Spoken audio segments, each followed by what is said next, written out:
الحمد لله رب العالمين، والصلاة والسلام على سيد المرسلين محمد وعلى آله وصحبه أجمعين، أما بعد، فأعوذ بالله من الشيطان الرجيم. بسم الله الرحمن الرحيم. فأتموا الحج والعمرة لله. اللهم صل على سيدنا ومولانا محمد وعلى آل سيدنا ومولانا محمد وبارك وسلم. حج بیت اللہ کی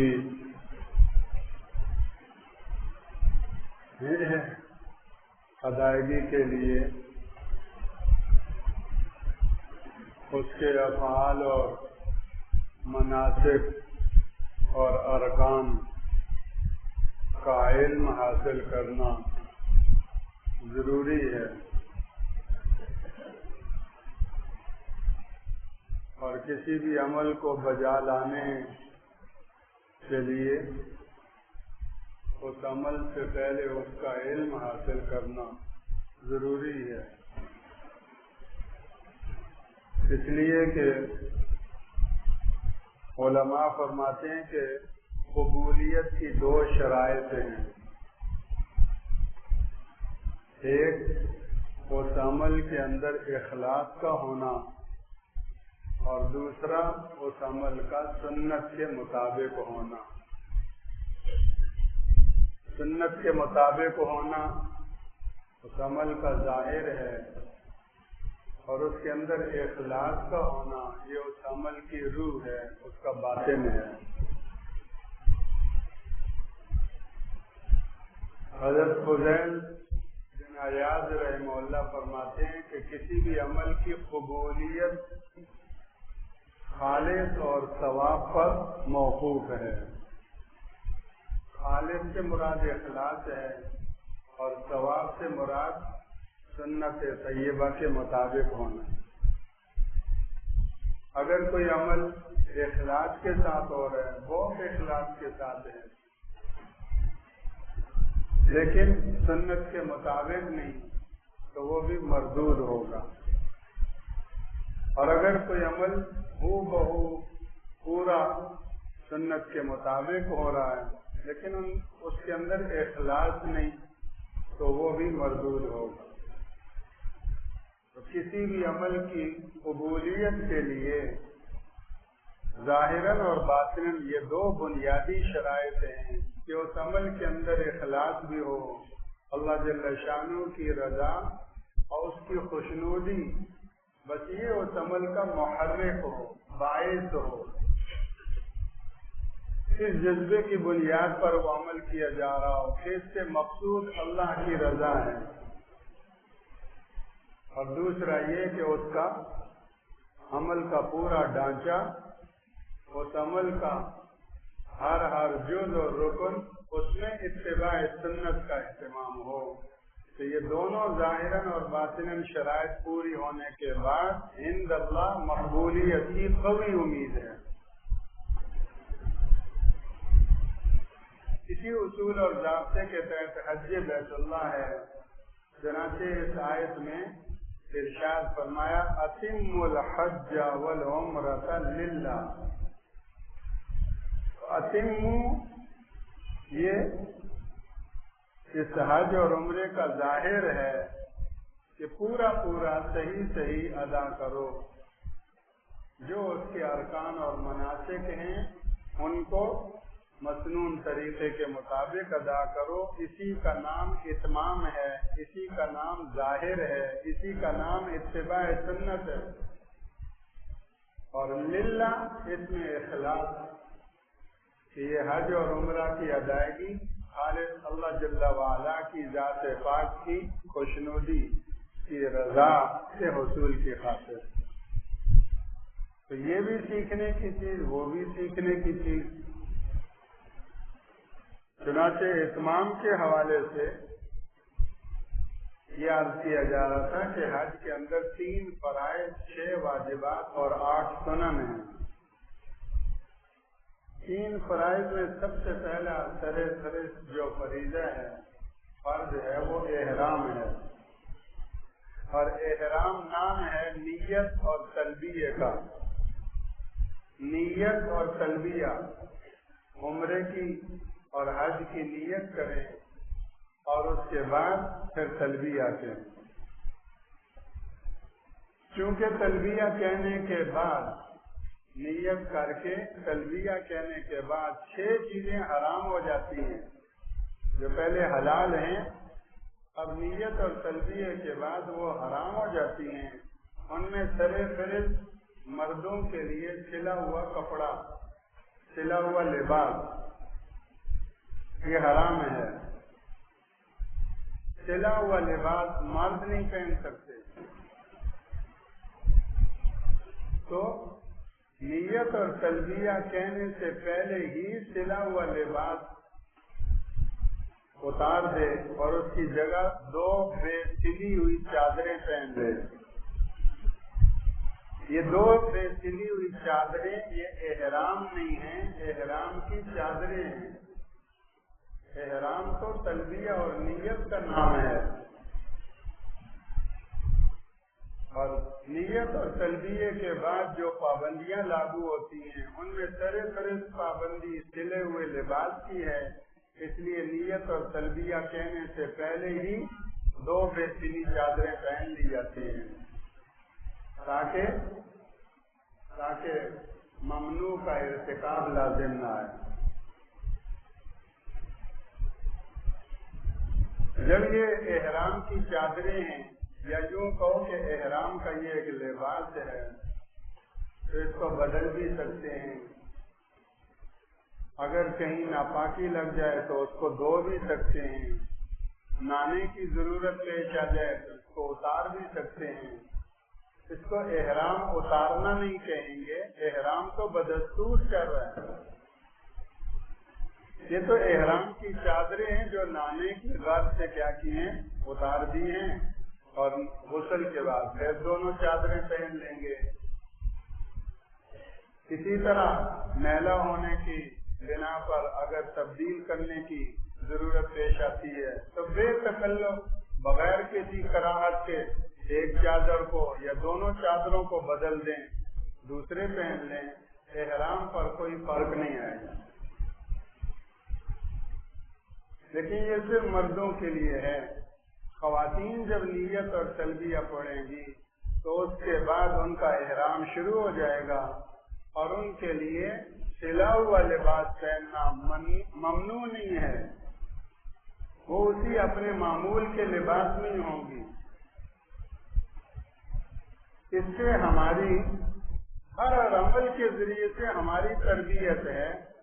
حج بیت اللہ تو ایسا عمل ہے کہ اس کے ذریعے سے پوری امت کی عالمگیر، عالمی درجے پر آفاقی تربیت کا خدائی نظام ہے، ذہن سازی ہے، خیالات اور جذبات کی اصلاح و تربیت ہے، علم اور فہم اور سمجھ کی تربیت ہے، ہر عمل کے اندر ہماری اصلاح و تربیت ہے۔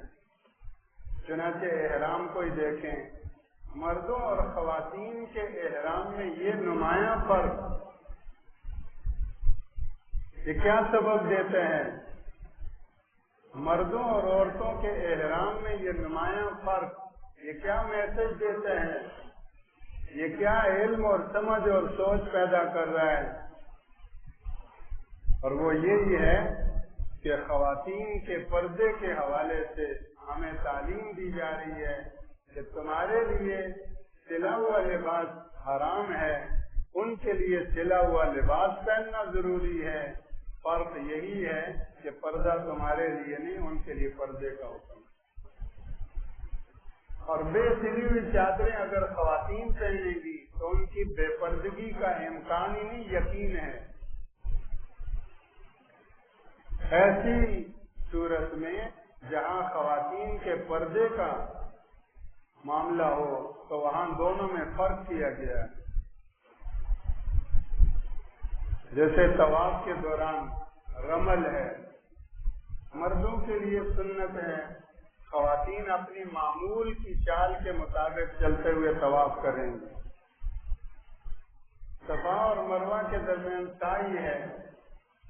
میلین الاخضرین کے درمیان وہ خاص جگہ جہاں اماں ہاجرہ دوڑی تھی، اس جگہ پہنچ کر انبیاء کو دوڑنے کا حکم ہے، صحابہ کو دوڑنے کا حکم ہے.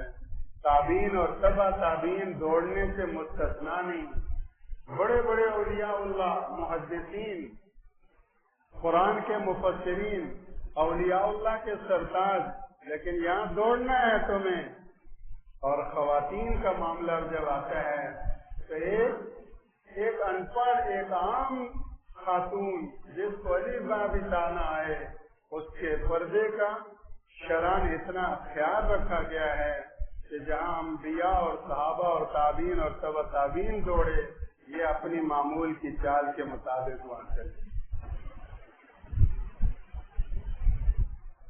یہ آج کے شادیوں میں مخلوط اجتماعات، یہ نیری جاہلیت نہیں تو اور کیا ہے، جن کو اللہ کا دین اتنا پردے کا سبق سکھا رہا ہے. یہ میراثن ریسیں ٹی ویوں پر اور مختلف جگہوں پر ایک مسلمان انتظامیہ کرائے، لڑکے لڑکیاں مرد اور عورتیں میراثن ریس، تو غیروں سے تو کوئی شکوہ نہیں. اسلام کو ماننے والا، کلمہ پڑھنے والا، رسول اللہ پر ایمان رکھنے والا، وہ کتنا جہالت میں ڈوب چکا ہے کہ جس اللہ نے جہاں نبیوں کو، صحابہ اور تابعین کو دوڑنے کا حکم دیا، خواتین کو اس کی اجازت نہیں دی، تم ان کو سیڑھیوں پہ دوڑاتے ہو. کل اللہ کو کیا جواب دو گے؟ تمہیں انتظامیہ اس لیے بنایا اور تمہیں انتظامی اختیارات اس لیے دیے کہ تم خواتین کے تقدس اور احترام کو اپنے عہدے اور منصب کے اختیارات کے زیر سایہ پامال کرو. یاد رکھو کل اللہ کی بارگاہ میں حاضری ہوگی، اس کی جواب دہی ہوگی.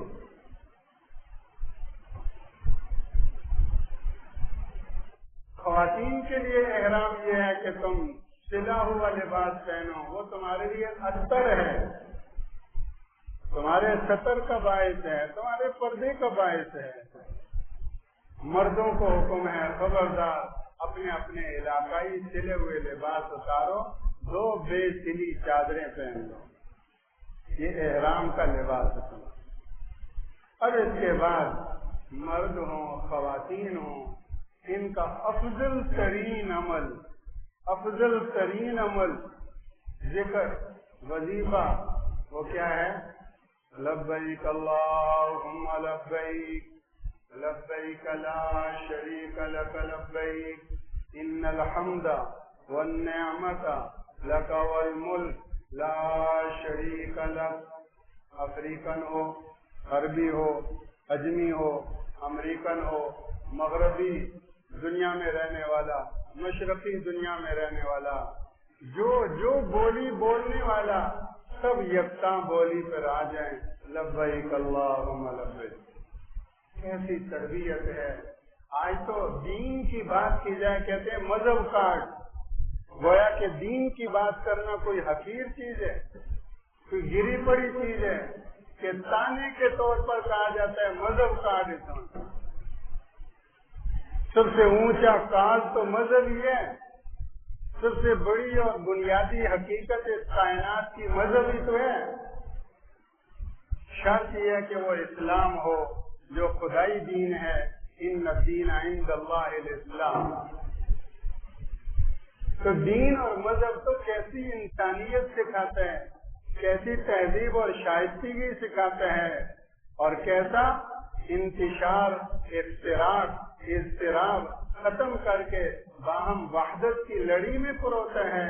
سب شاہ و گدا، امیر غریب، شیخ اور لیبر سب ایک لڑی میں پرو دیتے ہیں. مذہب تو اتنی مبارک چیز ہے، دین تو اتنی بابرکت باعث رحمت چیز ہے. تم نے انسانیت کو کاٹ کاٹ کر ٹکڑوں میں بانٹ دیا اللہ کا دین ٹکڑوں میں بٹے ہوئے کو پھر جوڑ جوڑ کے پیوندکاری رفو کرنے میں لگا ہوا ہے۔ یہ بھی ہم سارے بیٹھے ہوئے ہیں، کتنے قوموں والے ہیں، کتنے قبیلوں والے ہیں، کتنی برادریوں والے ہیں، کتنے رنگ اور نسل والے ہیں، معاشی اعتبار سے کتنی اونچ نیچ والے ہیں، لیکن کوئی چھوت چھات نہیں، کوئی حقارت اور وہ نہیں، سب ایک ہی صف میں بیٹھے ہوئے ہیں۔ صلی اللہ علیہ وسلم رحمت للعالمین صلی اللہ علیہ وسلم کی یہ تعلیم ہے، یہ دین ہے، یہ اللہ کا رحمت کا یہ مظہر ہے۔ ایک ہی صف میں کھڑے ہو گئے محمود و ایاز، نہ کوئی بندہ رہا نہ کوئی بندہ نواز۔ اس دھرتی پر اسلام کے سوا کہیں بھی نظر نہیں آتا۔ اسلام ہے جو یہ ہمیں دکھا رہا ہے، باقی تو طبقاتی سسٹم ہے، ہر طرف تعلیم میں طبقاتی سسٹم اور ہر چیز میں طبقاتی سسٹم۔ اللہ ہمیں دین کی سمجھ نصیب فرمائے۔ احرام باندھنے کے بعد کوئی کچے میں رہتا ہے، کوئی ڈیفینس میں رہتا ہے، کوئی گریجویشن کیا ہوا ہے، کوئی ان پڑھ ہے، سب کو یہی کہنا ہے لبیک اللہم لبیک۔ اے اللہ، یہ جتنے رنگ ہیں، جتنے عہدے ہیں، جتنے امتیازات ہیں، یہ تو 2 دن کی چیز ہے، اصل چیز یہ ہے کہ ہم تیرے بندے ہیں۔ اے اللہ، ہم تیرے بارگاہ میں حاضر ہیں۔ بس اتنا فرق ہے کہ مرد اونچی آواز سے کہیں، اور یہاں پھر پابندی لگا دی، خواتین کیا کریں؟ آہستہ زیر لب، تمہاری آواز لبیک اللہم لبیک، یہ آواز بھی غیر محرم کے کانوں میں نہ جائے۔ گانے کی آواز نہیں ہے، لبیک اللہم لبیک، اللہ کی بارگاہ میں حاضری کی فریاد کی آواز ہے، لیکن نسوانی زبان سے، نسوانی آواز سے غیر محرم کے کان میں نہ جائے۔ تمہارا اونچا تلبیہ اللہ کے ہاں رد ہو جائے گا۔ تم زیر لب آہستہ آواز سے کہو لبیک اللہم لبیک۔ اے اللہ، مرد اگر تیری بارگاہ میں حاضر ہیں، ہم خواتین بھی تیری بارگاہ میں حاضر ہیں۔ مرد اگر رسول اللہ صلی اللہ علیہ وسلم کے غلام ہیں تو ہم بھی رسول اللہ صلی اللہ علیہ وسلم کی غلام ہیں۔ مرد اگر رسول اللہ صلی اللہ علیہ وسلم کے حکم پر چلنے والے، ان کے اشاروں پر جان دینے والے ہیں تو ہم مردوں سے پیچھے نہیں، ہم بھی رسالت مآب صلی اللہ علیہ وسلم کی ایک ایک ادا پر چلنے والیاں ہیں۔ یہ آہستہ آواز سے جو ڈگ لگا کر گانے بجاتے ہیں، شادیوں میں ساری رات ناچ رنگ کرتے ہیں، اللہ کو کیا جواب دیں گے؟ جس محلے میں پوری زندگی کسی عورت نے اذان نہیں دی اور مائک سے اذان کی آواز کبھی نہیں سنی کہ کسی عورت نے کہا اللہ اکبر اللہ اکبر، اسی محلے اور اسی محلے کی گلیوں میں عورتوں کے اونچے ڈگ لگا کر گانے، کیا منہ ہم اللہ کے سامنے؟ اللہ ہمیں سچی توبہ نصیب فرمائے۔ ایسی شادیوں پر لعنت نہیں برسے گی تو کیا ہو گئی؟ ایسی شادیوں پر اللہ کی ناراضگی نہیں اترے گی تو کیا ہوگی؟ جہاں رسول اللہ نہیں ہے وہاں اللہ کی رحمت نہیں ہے۔ اللہ کی رحمت نہیں برسے گی جہاں رسول اللہ ہوں گے۔ بہار ہے تو رسول اللہ سے ہے، جہاں رسول اللہ کی سنت نہیں وہ جنگل، جنگل سے بھی زیادہ وحشت والی جگہ ہے۔ ایسی شادیوں پر اللہ کی موسلادھار چھم چھم بارش برس رہی ہے کہ جو شادیاں اتباع سنت کے ساتھ ہیں۔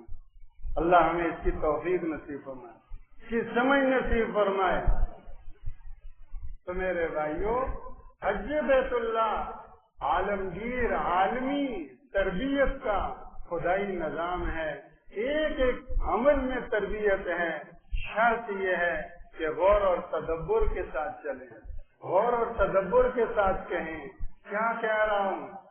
یہی تو چیز تھی، امام زین العابدین سارے قافلے والے احرام باندھ چکے، امام زین العابدین خاموش، ابھی تک احرام نہیں شروع کیا۔ قافلے والوں نے کہا کہ حضرت سب نے احرام باندھ لیا، آپ نے احرام نہیں باندھا۔ تو فرمانے لگے میں کیسے لبیک کہوں؟